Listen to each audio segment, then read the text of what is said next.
Legal and Privacy Brief for April 4, 2026. FCC proposes $4.5 million fine against Voxbeam Telecommunications for accepting illegal robocall traffic from unlisted foreign provider Axphone. CISA, the Cybersecurity and Infrastructure Security Agency, orders federal agencies to patch CVE 2026-3502 in TrueComp video conferencing software within 2 weeks after Chinese hackers exploited the flaw in espionage campaign. FAA maintains nationwide 21-month flight restriction, criminalizing drone operation within half-mile of any ICE or CBP. Customs and Border Protection, vehicle, drawing constitutional challenges from EFF and news organizations. Here's the full breakdown of today's top legal and privacy stories. Legal and Privacy Brief April 4, 2026. Next section, Enforcement Actions. FCC proposes $4.5 million fine against Voxbeam for foreign robocall traffic. The Federal Communications Commission proposed a $4.5 million fine against voice service provider Voxbeam Telecommunications for accepting suspicious call traffic from Czechia-based Axphone, an unauthorized foreign provider not listed in the FCC's robocall mitigation database. Between March 31 and April 3, 2025, Voxbeam transmitted tens of thousands of financial impersonation robocalls spoofing Bank of America, Chase Bank, and other institutions' fraud prevention numbers. The calls originated from dormant Voxbeam accounts inactive since 2018. Voice service providers are barred from accepting traffic from unlisted providers under FCC rules designed to block high-risk robocall sources. The fine is not yet final, as Voxbeam will have opportunity to respond before the FCC makes a permanent decision. Compliance action. Voice service providers should audit upstream traffic sources to verify all partners are listed in the FCC robocall mitigation database. Implement automated blocking for traffic from non-compliant providers and monitor dormant accounts for unauthorized reactivation. Source: The Record. Next section, Litigation Updates. Mizuno Data Breach Class Action Settlement, Case No. 25F010647, Mizuno agreed to settle claims arising from a November 2024 data breach that compromised names, social security numbers, financial account numbers, driver's license numbers, and passport numbers. The settlement provides up to $475 in reimbursement for ordinary losses, bank fees, travel expenses, 4 hours lost time at $15/hour, up to $5,000 for extraordinary identity theft losses, or a $50 alternative cash payment. All class members receive 24 months of One Bureau credit monitoring with $1 million fraud protection. Claims must be submitted by June 15, 2026. The final approval hearing is scheduled for June 4, 2026 in the State Court of Fulton County, Georgia. Compliance action. Organizations that experienced 2024 data breaches should review settlement terms as precedent for future breach response obligations. Budget for credit monitoring services and consider tiered reimbursement structures for ordinary versus extraordinary losses. Source: Top Class Actions. J.C. Penney faces BIPA, the Biometric Information Privacy Act, class action over skincare tool facial scans. Case No. 2026 CH02396. Christine Borovoy filed a class action lawsuit against Penny Opco LLC in Cook County Circuit Court, alleging violations of the Illinois Biometric Information Privacy Act. The complaint claims J.C. Penney's Skincare Advisor, an AI-powered product recommendation tool on the company's website and mobile app, captured and stored facial scans without providing required notice, obtaining written informed consent, or publishing a biometric data retention policy. The plaintiff alleges J.C. Penney's violations were knowing and willful or in reckless disregard of BIPA requirements. The case seeks to represent Illinois consumers who scan their faces using the tool within the past 5 years. Compliance action. Retailers using biometric scanning tools in Illinois must provide clear written notice before collection, obtain separate written consent, and publish retention and destruction schedules. Review all AI-powered customer tools for biometric data collection and implement BIPA-compliant consent workflows before deployment. Source: Top Class Actions. CVS and Caremark sued for pharmacy benefit manager kickback scheme. Case No. 1-26 CV 162, Roofers Union's Welfare Trust Fund filed a federal class action in Rhode Island alleging CVS Health Corp. and pharmacy benefit manager Caremark, PCS Health, sold access to drug formularies in exchange for kickbacks from pharmaceutical manufacturers. The complaint claims CVS and Caremark diverted payments to subsidiaries Inc. Health Services for routine PBM services instead of securing greater rebates for customers, maximizing defendants' profits while inflating prescription drug costs. The trust fund alleges violations of the Racketeer Influenced and Corrupt Organizations Act, unjust enrichment, breach of contract, and breach of implied covenant of good faith and fair dealing. The case seeks to represent all entities that paid for Caremark services inflated by the alleged scheme from March 18, 2020 to present. Source: Top Class Actions. Lemon Perfect Class Action challenges No Artificial Sweeteners Claim, Case No. 3-26 CV 1153. Star Gannott filed a class action in Alameda County Superior Court, alleging the Lemon Perfect Company falsely advertises beverages as containing no artificial sweeteners when they contain stevia leaf extract. The complaint argues that stevia leaf extract is not crude stevia leaf, but rather a highly purified, chemically processed sweetener, and crude stevia leaves are not approved for food use in the United States. The plaintiff alleges violations of California consumer protection laws and breach of express warranty on behalf of California consumers who purchased the products within the applicable statute of limitations. Source: Top Class Actions. Navitas Organics Chia Seeds Salmonella Recall Sparks Federal Lawsuit, Case No.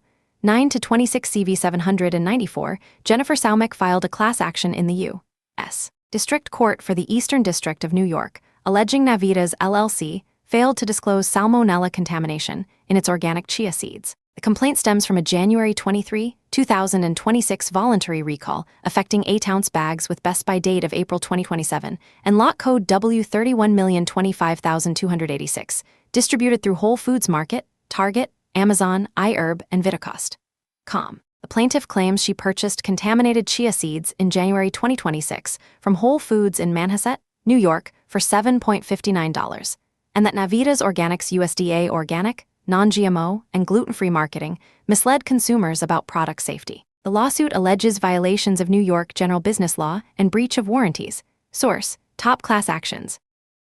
Supreme Court Oral Argument Analysis. Trump v. Barbara Birthright Citizenship Case. The Supreme Court heard over 2 hours of oral argument on April 1 in the challenge to President Trump's executive order ending birthright citizenship for children born in the U.S. to undocumented parents or those on temporary visas. Solicitor General D. John Sauer argued the Citizenship Clause's phrase, subject to the jurisdiction thereof, requires parental allegiance and domicile, excluding unauthorized immigrants and temporary visa holders. CLUE National Legal Director Cecilia Wang pressed the broader reading that virtually everyone born on U.S. soil is a citizen, except children of foreign diplomats and hostile occupying forces. Transcript analysis shows the argument was dominated by history and originalism, with Justice Clarence Thomas leading at 37. 2 originalist references per 1,000 words, and Justice Ketanji Brown Jackson close behind at 34.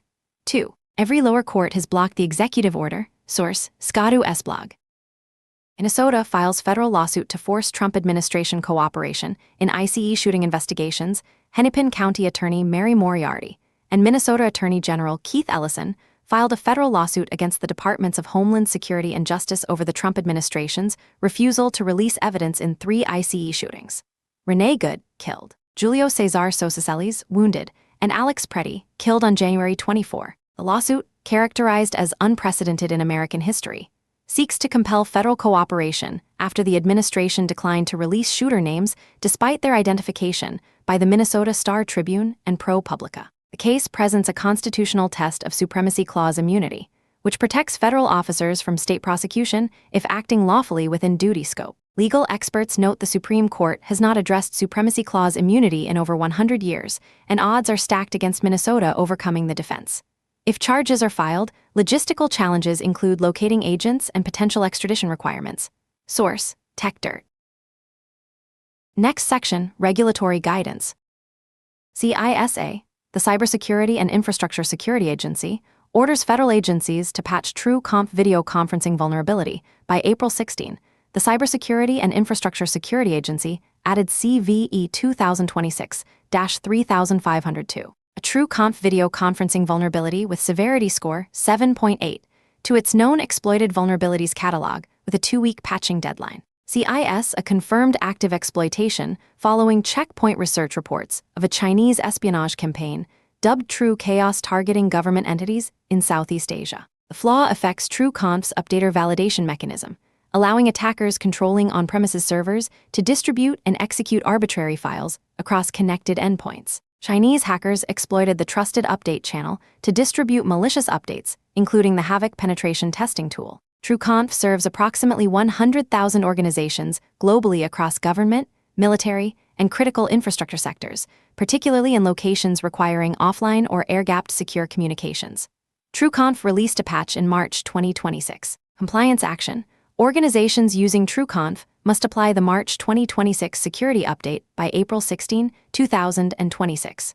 Review update server access controls and audit recent update deployments for unauthorized packages. Government and critical infrastructure entities should verify update integrity and monitor for lateral movement indicators. Source: The Record.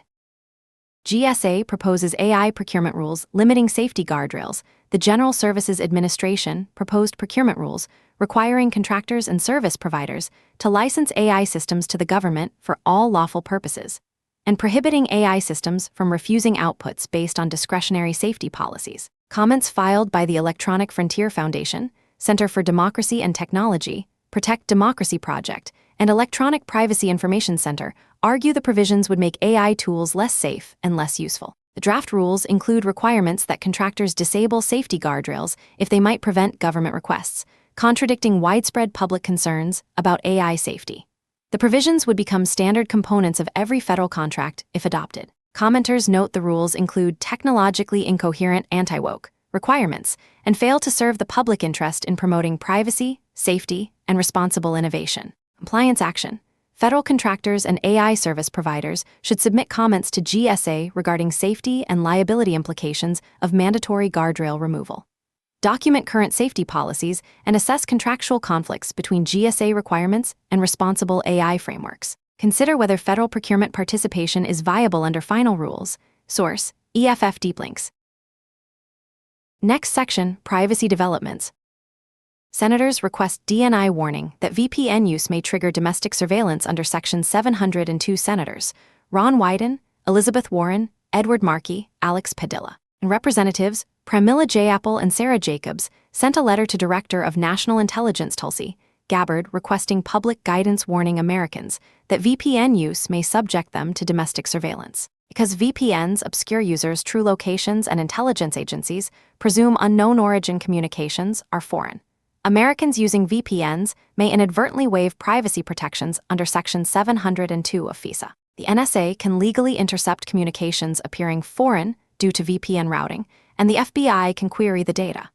The letter notes Americans spend billions annually on commercial VPN services, many offered by foreign-headquartered companies using overseas servers. While federal agencies including the FBI, NSA, and FTC, the Federal Trade Commission, recommend VPN use for privacy protection.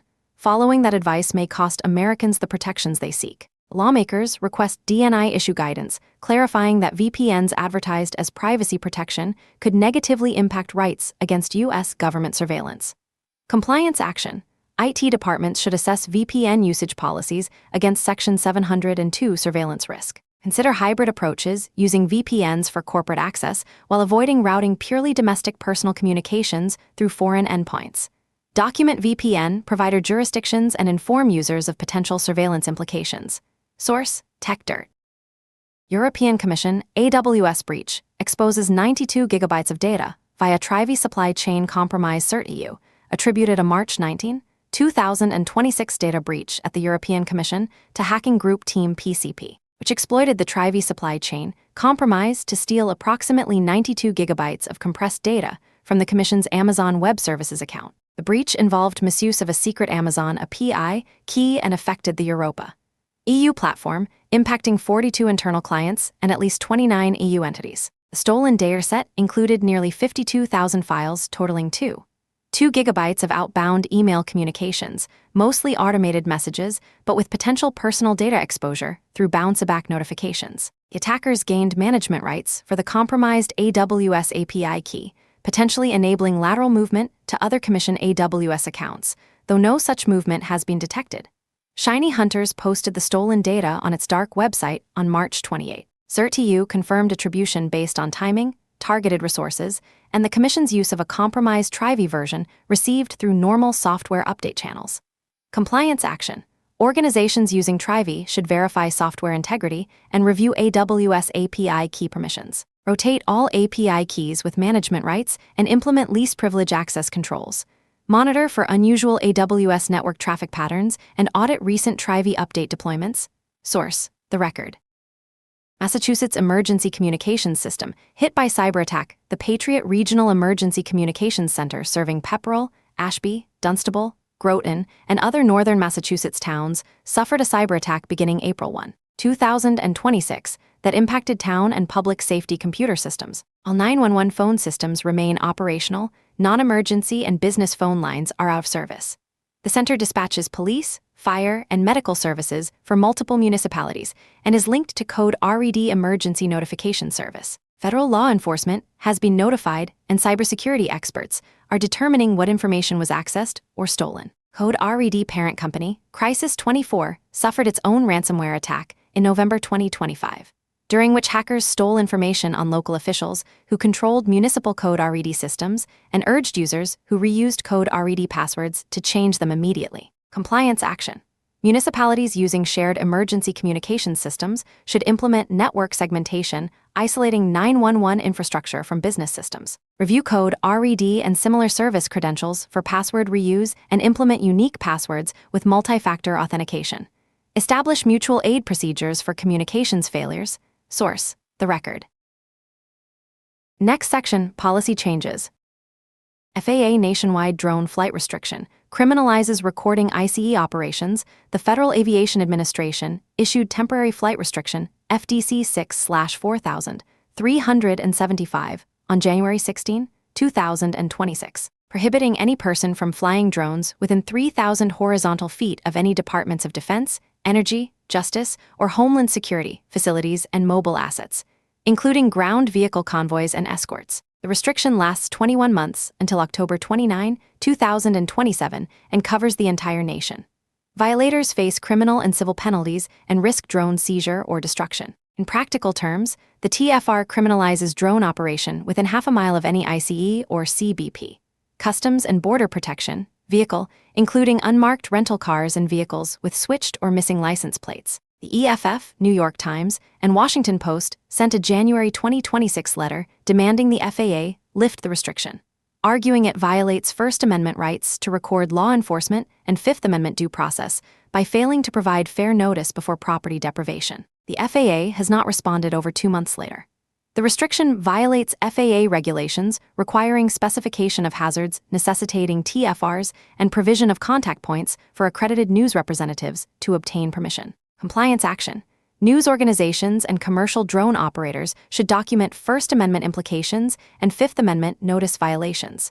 Maintain records of unmarked DHS vehicles in operational areas. Consider filing additional legal challenges or joining existing litigation against the restriction. Source: EFF Deep Links. Supreme Court applies heightened scrutiny to professional licensing in Chiles v. Salazar. The Supreme Court held in Chiles v. Salazar that heightened First Amendment scrutiny applies to state professional licensing constraints predicated on viewpoints expressed by licensees, including during service provision. The decision involved Colorado's law prohibiting conversion therapy and requires states to meet heightened scrutiny standards before constraining licensing based on viewpoint. While the ruling does not affect laws prohibiting aversive physical interventions like electric shocks or nausea induction, it reaches conversion therapy delivered via talk therapy seeking to change patient behavior and identity. Justice Jackson's dissent noted the decision gives legitimacy to scientifically discredited conversion therapy, causing real harm, and makes it harder for states to prevent such harm. The decision also protects therapists supporting LGBTQ+ patients from actions like those recently announced by Texas Attorney General Ken Paxton, threatening licenses of therapists providing gender-affirming care. Source: TechDirt. Trump administration rewrites BEAD broadband grant program. Creates $21 billion question. The Trump administration's National Telecommunications and Information Administration rewrote the $42.5 billion broadband, equity, access and deployment program to eliminate provisions ensuring affordable broadband for poor people and to prioritize satellite broadband subsidies for Elon Musk's and Jeff Bezos' networks over local fiber optics. The changes created a $21 billion pool of non-deployment funds from claimed savings, triggering a fight over fund usage.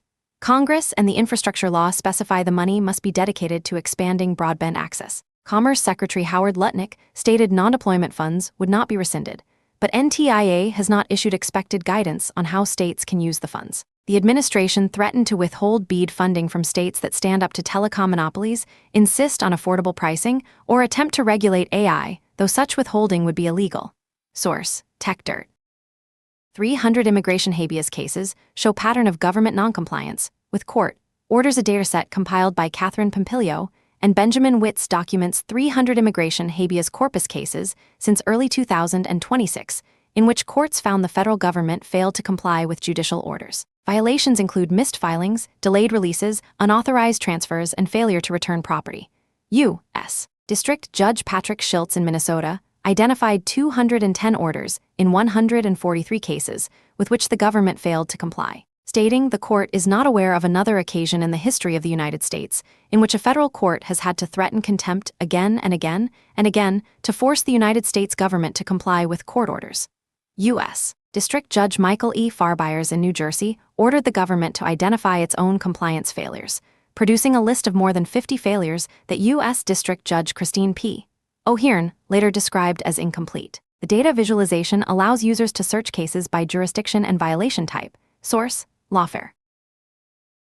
Next section: Compliance Takeaways. TrueComp CVE 2026-3502 Patch Deadline. Federal agencies must patch the TrueComp video conferencing vulnerability by April 16, 2026. Private sector organizations using TrueConf should apply the March 2026 update immediately, audit update server access controls, and review recent update deployments for malicious packages indicating compromise. Illinois BIPA compliance for biometric tools. Retailers and service providers deploying AI-powered tools that collect facial scans or other biometric data in Illinois must provide clear written notice before collection, obtain separate written informed consent, and publish biometric data retention and destruction schedules. Review all customer-facing tools for hidden biometric collection capabilities. Data breach settlement precedent. Organizations planning breach response programs should review the Mizuno settlement terms, establishing tiered reimbursement structures. Up to $475 for ordinary losses, including 4 hours lost time at $15/hour. Up to $5,000 for extraordinary identity theft losses, and 24 months credit monitoring with $1 million fraud protection as baseline offering. VPN Section 702, Surveillance Risk. IT departments should reassess VPN policies, considering that routing communications through foreign endpoints may trigger NSA interception under Section 702 of FISA. Document VPN provider jurisdictions, inform users of surveillance implications, and consider hybrid approaches limiting VPN use to corporate access rather than routing all domestic personal communications through foreign servers. FCC Robocall Mitigation Database Verification. Voice service providers must verify all upstream traffic sources are listed in the FCC Robocall Mitigation Database and implement automated blocking for traffic from unlisted providers. Monitor dormant customer accounts for unauthorized reactivation and implement account activity thresholds, triggering security reviews before call transmission resumes. That concludes today's legal and privacy brief. From Carolina Clear Tech, for informational purposes only, not legal advice.